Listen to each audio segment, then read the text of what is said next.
Thanksgiving. Now, this is the latest film adaptation of one of the fake trailers in the movie Grindhouse from 15 years ago. And if you don't know the backstory here, 15 years ago, Robert Rodriguez, Quentin Tarantino decided to do this double feature where they would each make their own movie that is a tribute to 70s grindhouse cinema, just like schlocky, shock horror stuff. And so they did Planet Terror and Death Proof. And when it was originally released, it was two movies that would play back to back. It was like edited version of each one of those films. And then they themselves, as well as got their friends, to make fake trailers to play before and in between the two movies. And Grindhouse wasn't actually that big of a hit, but people loved kind of the concept. And so out of that came Machete Kills, Hobo with a Shotgun, and we got Thanksgiving coming out, and there were a couple more in there, one of them even from Edgar Wright. And so here we are 15 years later, they're still making adaptations out of those fun, schlocky fake trailers that they did. I went into this one having not seen the actual trailer for this movie.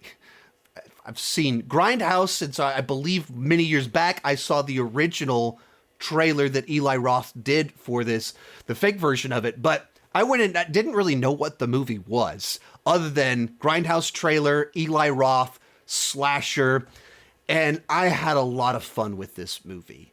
It is very much my thing. It is in the vein of Scream in the sense that it is a slasher whodunit, except with a Thanksgiving skin wrapped around it, as well as with the flavor of Eli Roth rather than Kevin Williamson. So it doesn't have all the meta humor of Scream, but it has its own dark, twisted sense of humor that goes along with it. And Eli Roth is a little bit more in-your-face, shocking with his gore and the violence.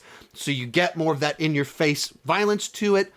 The characters aren't as strong as they are in the Scream franchise.